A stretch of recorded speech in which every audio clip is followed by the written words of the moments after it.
이 이야기는 병원에서 절대 꺼내지 않는 이야기입니다. 왜냐하면 그들은 이것으로 막대한 돈을 벌어왔기 때문입니다. 수많은 어르신을 가까이서 지켜보며 제 마음을 답답하게 했던 장면이 하나 있었습니다.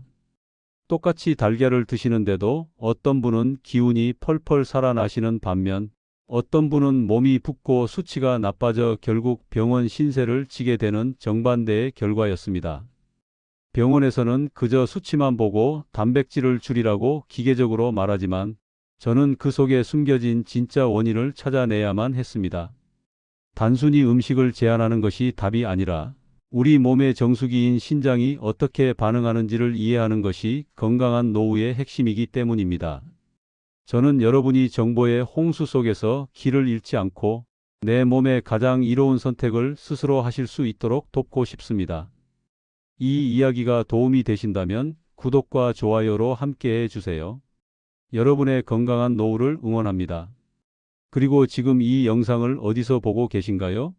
혹시 식탁 앞에 앉아 계시다면 오늘 드신 반찬을 떠올려 보시고 침대 위라면 내일 아침 메뉴를 고민하며 댓글에 남겨주세요. 여러분의 작은 소통이 다음 영상을 만드는 큰 힘이 됩니다. 우리의 신장은 몸 안의 노폐물을 걸러내는 정밀한 정수기 필터와 같습니다. 단백질을 섭취하면 몸에서 사용되고 남은 찌꺼기가 생기는데 이를 전문 용어로 질소 화합물이라고 부릅니다. 건강한 젊은 시절에는 이 필터가 쌩쌩해서 아무리 많은 단백질이 들어와도 거뜬히 처리하지만 세월이 흐를수록 필터의 구멍은 좁아지고 힘은 약해집니다. 2020년 대한신장학회의 보고에 따르면 65세 이상 고령층의 사구체 여과율은 젊은 층에 비해 평균 30% 이상 낮아지는 경향이 있습니다.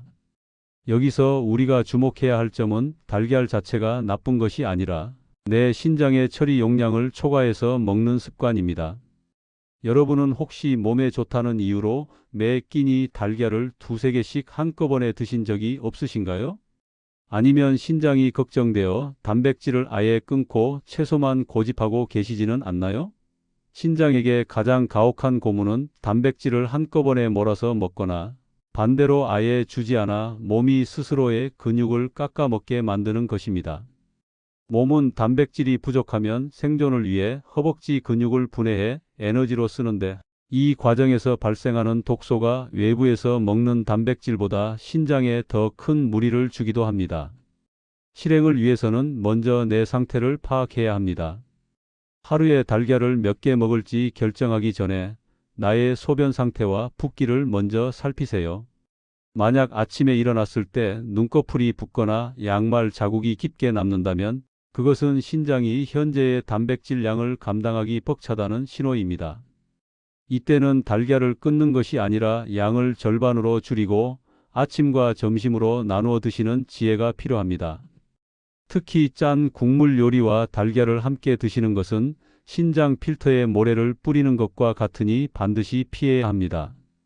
주의할 점은 당뇨나 고혈압 약을 드시는 분들입니다. 이런 기저질환이 있는 경우 신장 기능은 이미 예민해진 상태일 가능성이 큽니다. 갑자기 식단을 바꾸면 혈당 수치가 널뛰거나 혈압에 변화가 생길 수 있으니 아주 천천히 조절해 나가야 합니다. 소변에 거품이 유독 많이 생기고 오래 지속된다면 달걀 탓만 하기보다는 최근에 가공식품이나 소금을 너무 많이 섭취하지 않았는지 먼저 점검해 보시기 바랍니다. 이렇게 내 몸의 신호를 읽는 법을 알았다면 이제는 단백질을 줄이는 것보다 더 중요한 기술인 필요량을 맞추는 법에 대해 알아보아야 합니다. 신장 기능이 떨어졌다는 소리를 들으면 가장 먼저 단백질부터 끊어버리는 분들이 많습니다. 하지만 이것은 신장을 지키려다 몸 전체를 무너뜨리는 위험천만한 선택입니다. 2023년 발표된 노인병학회지 논문에 따르면 노년기에 단백질 섭취를 과도하게 제한할 경우 근감소증 발생률이 40% 이상 증가하며 이는 결국 낙상과 골절, 더 나아가 조기 사망 위험을 높이는 것으로 나타났습니다. 단백질은 우리 몸의 면역 세포를 만들고 근육을 유지하는 필수 벽돌입니다. 혹시 최근 들어 걸음걸이가 느려지거나 의자에서 일어날 때 손을 짚어야만 하지는 않으신가요? 이는 신장 수치보다 더 무서운 근육 감소의 신호일 수 있습니다. 단백질이 부족해 근육이 마르면 폐의 호흡 근육까지 약해져 감기만 걸려도 폐렴으로 번지기 쉽습니다. 신장은 보호받을지 몰라도 사람의 생명력 자체가 꺼져가는 셈입니다. 그래서 우리는 달걀이라는 아주 훌륭한 단백질원을 영리하게 활용해야 합니다. 달걀은 육류보다 소화가 잘 되고 흡수율이 높아 노년기 식단에 이보다 좋은 재료가 없습니다. 여기서 가장 중요한 실행 팁은 단백질의 분산 투자입니다. 하루에 달걀 2개를 먹기로 했다면 아침에 1개, 점심에 1개로 나누어 드세요. 우리 신장은 한 번에 처리할 수 있는 양이 정해져 있기 때문입니다. 만약 입맛이 없어 식사를 거르신다면 달걀을 부드러운 찜이나 술안 형태로 만들어 조금씩 자주 섭취하는 것이 좋습니다. 체중이 갑자기 줄어든다면 그것은 지방이 빠지는 것이 아니라 소중한 근육이 녹아내리는 것일 수 있으니 단백질 섭취에 더 신경을 써야 합니다. 다만 주의하실 점은 체중계의 숫자만 믿어서는 안 된다는 것입니다. 신장이 좋지 않은 분들은 몸에 물이 차서 붓기가 생기는데 이 무게 때문에 실제 근육이 줄어들어도 체중은 그대로인 것처럼 보일 수 있습니다. 종아리를 눌러 보았을 때 들어간 살이 금방 나오지 않는다면 붓기를 의심하고 전문가와 상의해야 합니다. 또한 단백질을 줄인 자리를 흰 쌀밥이나 떡 같은 단순 탄수화물로 채우면 혈당이 급격히 올라 신장 혈관을 손상시키므로 반드시 주의가 필요합니다. 박동현 어르신의 사례를 통해 우리가 단백질을 대하는 태도가 얼마나 중요한지 깊이 있게 들여다보겠습니다. 74세 박동현 님은 평생을 성실하게 살아오신 분이었습니다. 어느 날 건강검진에서 사구체 역과율이 조금 떨어졌다는 소식을 듣고는 큰 충격을 받으셨습니다. 주변에서 단백질은 신장의 독이라는 말을 듣자마자 박동현 님은 좋아하시던 달걀, 프라이와 생선구이를 식탁에서 완전히 치워버리셨습니다. 오로지 밥과 나물, 약간의 채소로만 끼니를 때우기 시작하신 겁니다. 처음 1달간은 수치가 안정될 거라는 믿음에 마음이 편안하셨다고 했습니다. 하지만 시간이 지날수록 박동현 님의 몸에서는 이상 신호가 나타났습니다. 아침마다 산책하던 길의 경사가 전보다 훨씬 가파르게 느껴졌고 횡단보도 신호등이 바뀌기 전에 길을 건너는 것조차 숨이 차기 시작했습니다. 다리 근육이 눈에 띄게 가늘어졌고 늘 기운이 없어 낮잠 자는 시간이 늘어났습니다. 그러다 환절기에 독한 감기에 걸리셨는데 기력이 없으니 가래를 뱉어낼 힘조차 없어 결국 폐렴으로 응급실에 실려 가셨습니다. 병원 침대에 누워 계시는 동안 근육은 더 빠르게 빠져나갔고 의사는 신장 수치가 오히려 더 나빠졌다고 말했습니다. 몸에 단백질이 들어오지 않으니 우리 몸이 스스로의 근육을 태워 에너지로 썼고 그 과정에서 발생한 노폐물이 약해진 신장을 더 강하게 때린 것입니다. 박동현님은 그때서야 단백질을 끊는 것이 정답이 아니라는 것을 깨달으셨습니다. 퇴원 후 우리는 단백질을 다시 조심스럽게 식단에 넣었습니다. 아침에는 달걀 흰자 2개를 부드럽게 쪄서 드시고 점심에는 두부 반모를 곁들였습니다. 몇 달 뒤 박동현 님은 다시 산책로를 걸을 수 있게 되었고 얼굴에는 생기가 돌기 시작했습니다. 단순히 음식을 끊는 절제보다 더 무서운 것은 잘못된 정보로 내 몸을 학대하는 것입니다. 이제 우리는 달걀 속의 구체적인 성분이 신장에 어떤 영향을 주는지 더 깊이 들어가 보려 합니다. 달걀을 먹을 때 가장 많이 고민하시는 부분이 바로 노른자입니다. 신장 질환이 있는 분들에게 이는 아주 경계해야 할 성분입니다. 신장이 인을 제대로 배출하지 못하면 혈액 속에 인이 쌓이게 되고 이는 혈관을 석회화시켜 딱딱하게 만들거나 뼈에서 칼슘을 빼앗아 골다공증을 유발하기 때문입니다. 하버드 의대 연구 결과에 따르면 혈중 인 수치가 높은 환자일수록 심혈관 질환 발생 위험이 2배 이상 높아진다고 합니다. 달걀 한 알에는 약 90mg의 인이 들어있는데 그중 대부분이 노른자에 집중되어 있습니다. 하지만 여러분, 여기서 우리가 놓치고 있는 아주 거대한 함정이 있습니다. 많은 분이 달걀 노른자의 인을 걱정하며 애써 노른자를 버리시지만 정작 그보다 수십 배는 더 위험한 가공식품의 인은 무심코 드시고 계십니다. 햄, 소시지, 어묵, 그리고 우리가 즐겨 마시는 탄산음료에는 식품 첨가물 형태의 인이 가득합니다. 자연식품인 달걀 속의 인은 몸에 흡수되는 비율이 60% 정도에 불과하지만 가공식품에 들어있는 화학적인 인은 거의 100% 우리 몸으로 흡수되어 신장을 직접 타격합니다. 따라서 실행 팁의 핵심은 순서입니다.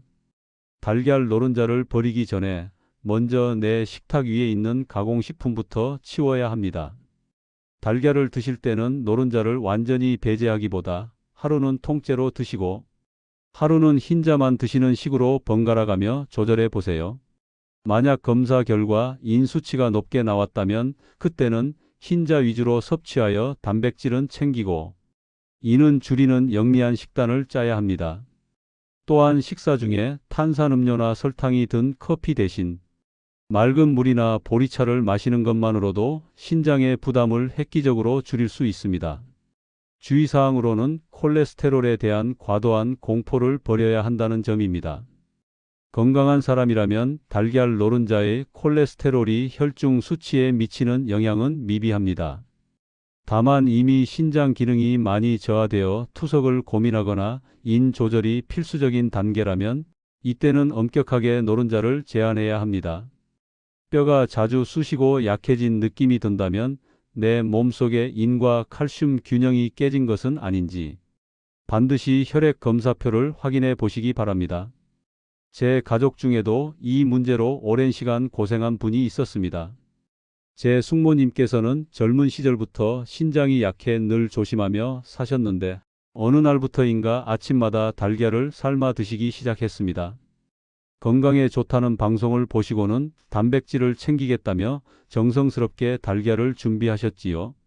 그런데 이상하게도 달걀을 드신 날이면 유독 손가락 마디마디가 뻑뻑하고 얼굴이 퉁퉁 붓는다며 고통스러워 하셨습니다.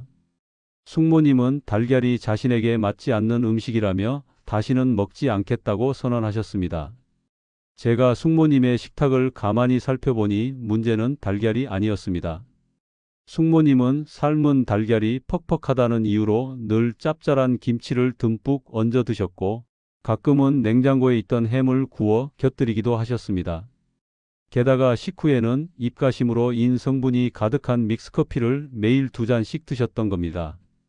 달걀이라는 좋은 재료를 가져다 놓고 그 옆에 신장을 파괴하는 소금과 인의 폭탄을 함께 배치한 셈이었습니다. 저는 숙모님께 달걀을 끊지 마시고 대신 달걀 옆에 친구들을 바꿔보자고 권유했습니다. 김치는 양을 확 줄여서 물에 살짝 씻어 드시게 했고 햄 대신 부드럽게 데친 브로콜리와 두부 한 조각을 올리게 했습니다. 믹스커피 대신 따뜻한 보리차로 마무리를 하셨지요. 신기하게도 단 일주일 만에 아침마다 겪던 붓기가 눈에 띄게 사라졌습니다. 손가락의 뻑뻑함도 완화되어 다시 뜨개질을 시작하실 수 있었습니다. 달걀은 죄가 없었습니다. 문제는 그 달걀을 대하는 우리의 습관과 주변 반찬들이었던 것입니다.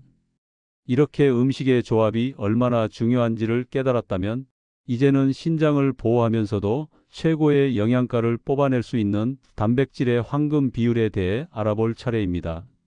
제가 수천 명의 식단을 상담하며 찾아낸 가장 안전하고 강력한 규칙은 바로 짝 맞추기입니다. 달걀은 동물성 단백질로서 우리 몸에 필요한 필수 아미노산을 완벽하게 갖추고 있지만 신장 입장에서는 대사 과정에서 산성 노폐물을 비교적 많이 만들어냅니다. 반면 두부나 콩 같은 식물성 단백질은 알칼리성에 가깝고 섬유질이 풍부하여 신장의 부담을 덜어주는 역할을 합니다. 2022년 세계 영양학회지에 실린 연구에 따르면 동물성 단백질과 식물성 단백질을 1:1 비율로 섞어 먹었을 때 신장 기능 저하 속도가 단독 섭취 시보다 25% 늦춰진다는 결과가 있었습니다. 여러분은 평소에 달걀을 드실 때 무엇과 함께 드시나요? 혹시 달걀 하나만 덩그러니 드시거나 밥 위에 달걀 프라이 하나만 얹어 식사를 끝내지는 않으신가요? 이렇게 동물성 단백질만 단독으로 들어오면 신장은 갑작스러운 노폐물 폭격에 당황하게 됩니다. 하지만 여기에 식물성 단백질이라는 완충지대를 만들어주면 이야기는 완전히 달라집니다. 식물성 단백질 속의 칼륨과 섬유질은 동물성 단백질의 노폐물이 몸 밖으로 잘 나갈 수 있도록 통로를 열어주는 든든한 조력자가 됩니다. 구체적인 실행 방법은 아주 간단합니다. 아침에 달걀 하나를 드신다면 반드시 두부 반 모나 콩자반 한 숟가락을 곁들이세요. 달걀 비빔밥을 드시고 싶다면 달걀을 2개 넣는 대신 달걀 하나와 으깬 두부를 섞어서 비비는 것입니다. 이렇게 하면 입안에서 느껴지는 풍미는 비슷하면서도 신장이 느끼는 압박감은 절반 이하로 줄어듭니다. 또한 채소를 먼저 충분히 씹어 드신 후에 단백질을 섭취하면 식이섬유가 장에서 단백질의 흡수 속도를 조절해 주어 신장에 가해지는 급격한 부담을 막아줍니다. 주의할 점은 식물성 단백질이라 해서 무조건 안전한 것은 아니라는 사실입니다. 신장 질환의 단계에 따라 칼륨 섭취를 제한해야 하는 분들은 콩이나 채소의 조리법에 신경 써야 합니다. 채소는 잘게 썰어 따뜻한 물에 충분히 데쳐서 칼륨을 빼낸 뒤 드시고 두부 역시 물에 한번 헹구어 사용하시는 것이 좋습니다. 또한 된장이나 청국장 같은 콩 요리는 단백질 측면에서는 훌륭하지만 소금기가 너무 많으면 오히려 독이 되므로 최대한 싱겁게 조리하는 것을 원칙으로 삼아야 합니다. 마지막으로 우리가 간과하기 쉬운 조리법과 시간에 대한 이야기를 나누고자 합니다. 삶은 달걀을 드실 때 노른자 주변이 푸르스름하게 변할 정도로 오래 삶으면 소화가 잘 안 되고 위장에 부담을 줍니다. 노년기에는 위산 분비가 줄어들어 단백질 소화력이 떨어지기 때문에 가급적이면 반숙이나 부드러운 찜 형태로 조리해 드시는 것이 신장과 위장 모두를 위하는 길입니다. 또한 늦은 밤에 단백질을 섭취하면 자는 동안 신장이 쉬지 못하고 계속 일을 해야 하므로 달걀은 가급적 해가 떠 있는 아침이나 점심에 드시는 것을 강력히 추천합니다. 몸은 정직합니다. 우리가 정성을 들여 짝을 맞추고 시간을 조절해 줄수록 신장은 지치지 않고 우리 몸에 깨끗한 피를 유지해 줄 것입니다. 오늘 우리는 병원에서 시원하게 알려주지 않는 달걀과 신장의 깊은 관계에 대해 나누었습니다. 달걀은 우리를 공격하는 적도 아니고 무조건 믿고 먹어야 할 맹목적인 아군도 아닙니다. 내 신장의 현재 상태를 정확히 알고 그 한계 안에서 영리하게 양을 조절하며 가공식품의 유혹으로부터 내 몸을 지키는 지혜가 필요합니다. 동물성 단백질과 식물성 단백질의 균형을 맞추는 그 작은 손길 하나가 여러분의 신장을 살리고 근육을 지키는 기적을 만듭니다. 건강은 대단한 보약 한 첩으로 완성되는 것이 아닙니다. 매일 아침 식탁 위에 올리는 달걀 하나를 어떻게 요리하고 그 옆에 어떤 반찬을 두느냐 하는 작은 선택들이 쌓여 여러분의 찬란한 노후를 결정짓습니다. 저는 여러분이 음식을 두려워하기보다 내 몸을 아끼는 마음으로 즐겁게 식사하시길 진심으로 바랍니다. 오늘 배운 내용을 하나씩 실천해 보시면서 달라지는 몸의 변화를 느껴보세요. 여러분의 건강한 내일을 제가 늘 응원하겠습니다. 내일 저녁부터 작은 습관 하나만 바꿔보세요. 그 변화가 여러분의 노후 건강을 완전히 달라지게 할 수 있습니다. 긴 시간 함께해 주셔서 감사합니다.